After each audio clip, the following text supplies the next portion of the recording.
de Jane Austen, Razão e Sensibilidade.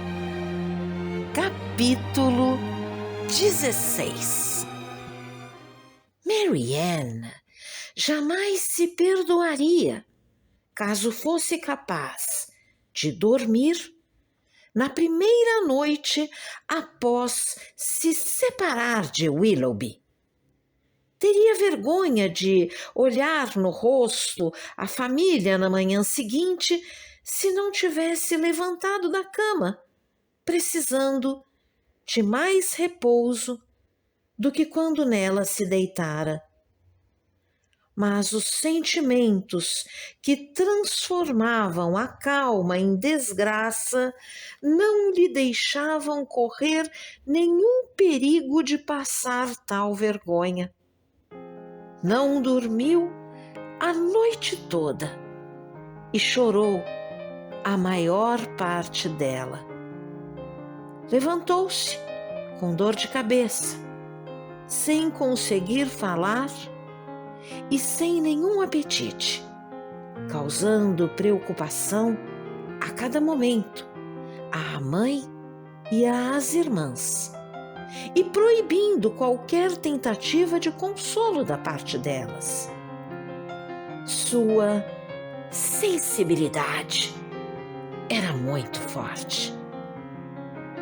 Ao acabar o café da manhã, saiu sozinha e perambulou pelas cercanias do burgo de Ellenham, saboreando as recordações das passadas alegrias e chorando pelo presente durante a maior parte da manhã.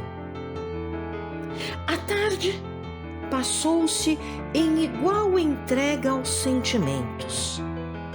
Tocou de novo cada uma das canções que costumava tocar para Willoughby, cada área em que a voz deles tantas vezes se uniram, e sentou-se à frente do instrumento, contemplando cada linha de música que ele escrevera para ela, até que seu coração ficou tão pesado que não podia receber mais nenhuma tristeza.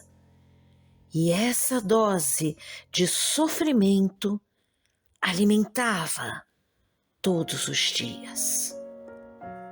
Passava horas inteiras ao pianoforte, cantando e chorando alternadamente. Muitas vezes, sua voz era totalmente embargada pelas lágrimas.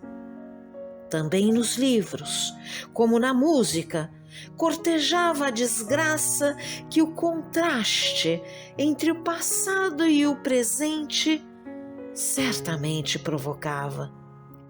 Não lia nada, a não ser o que costumavam ler juntos. Tal violência na aflição, sem dúvida, não podia ser suportada para sempre.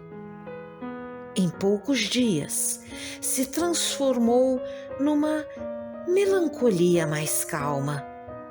Porém, essas atividades que ela praticava todos os dias, os passeios solitários e as meditações silenciosas, ainda produziam ocasionais efusões de dor tão profundas quanto antes. Não chegou nenhuma carta de Willoughby, nem Marianne parecia guardá-las. Sua mãe ficou surpresa e Elinor voltou a se preocupar. Mas a senhora Dashwood conseguia achar explicações sempre que quisesse, as quais, pelo menos, satisfaziam a ela. Lembre-se, Elinor, disse ela, Quantas vezes Sir John pega ele mesmo as nossas cartas no correio e as leva para lá? Já concordamos que o sigilo talvez seja necessário e devemos reconhecer que não poderia ser conservado se a correspondência entre eles tivesse de passar pelas mãos de Sir John. Eleanor não podia negar que era verdade e tentou ver naquilo um motivo suficiente para o silêncio dele.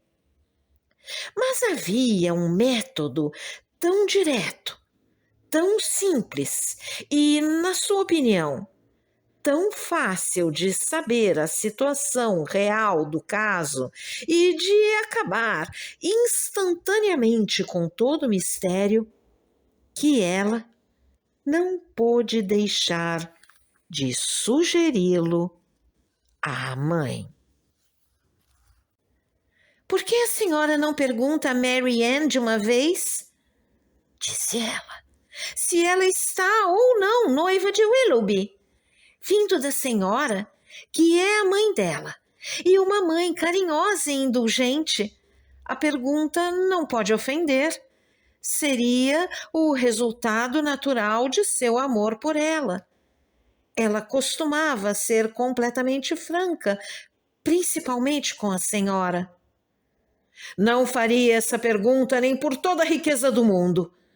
Supondo que seja possível que eles não estejam noivos, que dor uma tal pergunta não provocaria? Sob qualquer ponto de vista, seria o máximo da mesquinhez. Jamais mereceria a sua confiança de novo, depois de forçá-la a confessar o que no momento deve ser desconhecido de todos. Conheço o coração de Mary Ann, sei que ela me ama muito e que não serei a última a que o caso será esclarecido quando as circunstâncias tornarem a revelação exequível. Não tentaria forçar a confissão de ninguém, muito menos de uma filha, pois o senso do dever impediria a negação que seus desejos ordenassem.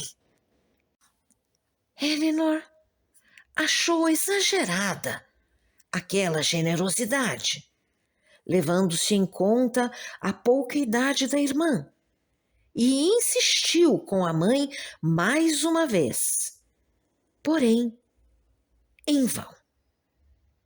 O senso comum, a atenção comum, a prudência comum, tudo tinha sucumbido na romântica delicadeza da senhora Dashwood. Passaram-se muitos dias antes que o nome de Willoughby fosse mencionado diante de Mary Ann por alguém da família. Sir John e a senhora Jennings, de fato, não foram tão gentis.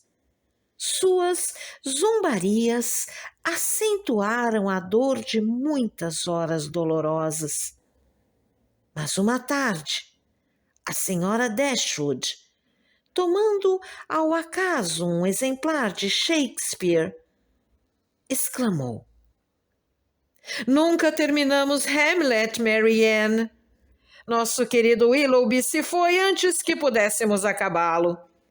Vou deixá-lo de lado para que quando ele volte...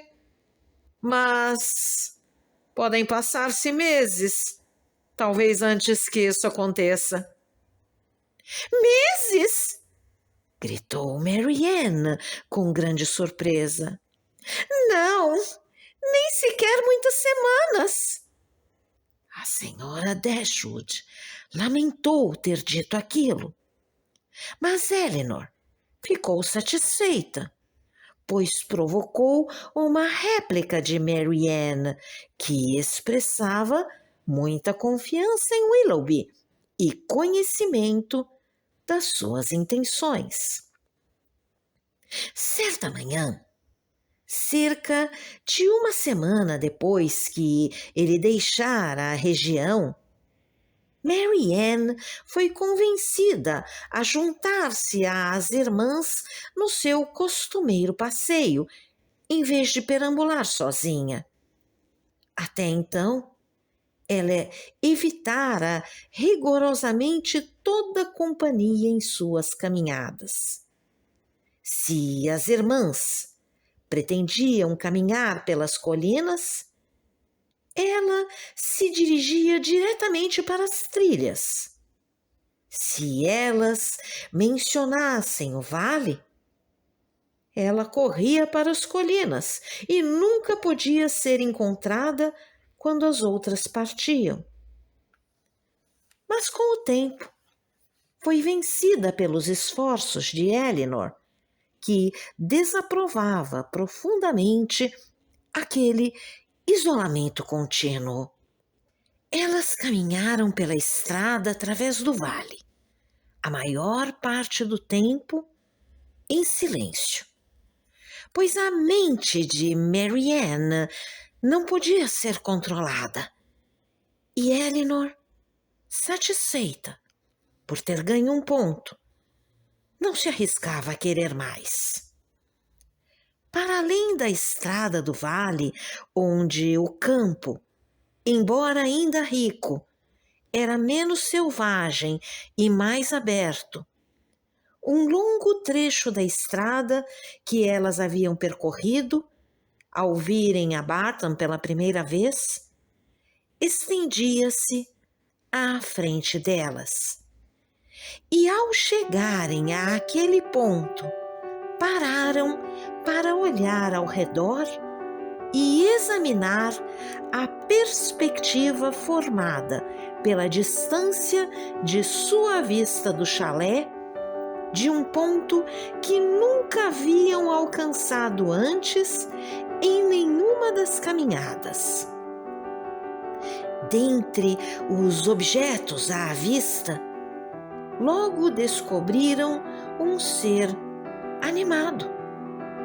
Era um homem a cavalo que cavalgava na direção delas. Em poucos minutos podiam distinguir que se tratava de um cavalheiro, e um momento depois, Mary Ann exclamou, extasiada: "É ele! É, com certeza! Eu sei que é!" Se apressava a ir em sua direção, quando Elinor exclamou: "Na verdade, Mary Ann, acho que está enganada. Não é Willoughby. Não é alto como ele e não tem o jeito dele." "Tem sim! Tem sim!" gritou Mary Ann. "Tenho certeza de que tem! O jeito dele, o sobretudo, o cavalo. Sabia que ele viria logo." Ela caminhava excitada enquanto falava, e Elinor, para proteger Mary Ann de suas próprias idiosincrasias, pois tinha quase certeza de que não era Willoughby, apertou o passo e a alcançou. Logo, chegaram a 30 jardas do cavalheiro. Mary Ann olhou de novo. Seu coração disparou dentro dela e, dando abruptamente meia volta, começou a correr, quando a voz de ambas as suas irmãs a detiveram. Uma terceira voz, quase tão conhecida quanto a de Willoughby, juntou-se a elas para pedir que parasse, e ela se voltou, com surpresa, para ver e dar as boas-vindas a Edward Ferrars. Ele era a única pessoa no mundo que podia ser perdoada por não ser Willoughby, a única que podia ganhar um sorriso dela. Ela, porém, enxugou as lágrimas para sorrir para ele e, com a alegria da irmã, se esqueceu da sua própria decepção.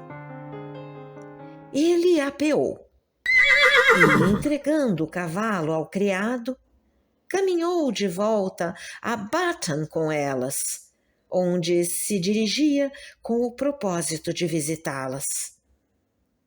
Todas as 3 mulheres lhes deram as boas-vindas com muita cordialidade, mas em especial Mary Ann, que demonstrou mais animação ao recebê-lo do que a própria Eleanor. Para Mary Ann, de fato, o encontro entre Edward e a irmã não passava de continuação daquela inexplicável frieza que muitas vezes observara em Norland em seu comportamento recíproco. Da parte de Edward, mais particularmente, havia uma ausência de tudo o que um homem apaixonado deve parecer e dizer numa ocasião como aquela.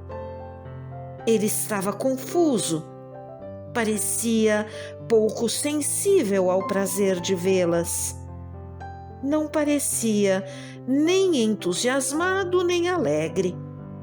Falou pouco além do que lhe extraído pelas perguntas e não distinguiu Eleanor com nenhum sinal de afeto. Mary Ann via e ouvia com surpresa cada vez maior. Quase começou a sentir antipatia por Edward e acabou, como todo sentimento devia acabar dentro dela, dirigindo seus pensamentos de volta para Willoughby, cujas maneiras formavam um contraste suficientemente marcante com as daquele que elegera como irmão. Depois de um breve silêncio que se seguiu à primeira surpresa e às perguntas iniciais do encontro, Mary Ann perguntou a Edward se vinha diretamente de Londres. Não, ele estivera em Devonshire por 15 dias. 15 dias? Repetiu ela, surpresa com o fato de ter ele estado no mesmo condado em que Eleanor, sem tê-la procurado antes. Ele pareceu um tanto constrangido ao acrescentar que estivera com amigos perto de Plymouth. Esteve em Sussex ultimamente? Perguntou Eleanor. Estive em Norland cerca de um mês atrás. E como está a nossa querida Norland? Perguntou Mary Ann. A querida Norland, disse Eleanor, provavelmente está exatamente como sempre está nesta época do ano. Os bosques e as trilhas cobertos de uma grossa camada de folhas mortas. Ah! Exclamou Mary Ann. Com que sensação de êxtase eu as via cair! Como me deliciava ao caminhar, vê-las cair ao meu redor como uma chuva impelida pelo vento. Que sentimentos! Elas, mais a estação e o ar, me inspiraram. Agora, não há mais ninguém para contemplá-las. São vistas só como um estorvo, apressadamente varrido e afastado o máximo possível da visão. Nem todos, disse Eleanor, tem a sua paixão por folhas mortas. Não, Meus sentimentos raramente são compartilhados ou compreendidos, mas às vezes o são. Ao dizer isso, ela perdeu-se num devaneio por alguns momentos, mas caindo em si de novo. Agora, Edward, disse ela, chamando-lhe a atenção para a perspectiva. Aqui está o Vale de Barton. Olhe para ele e fique indiferente se puder. Olhe aquelas colinas.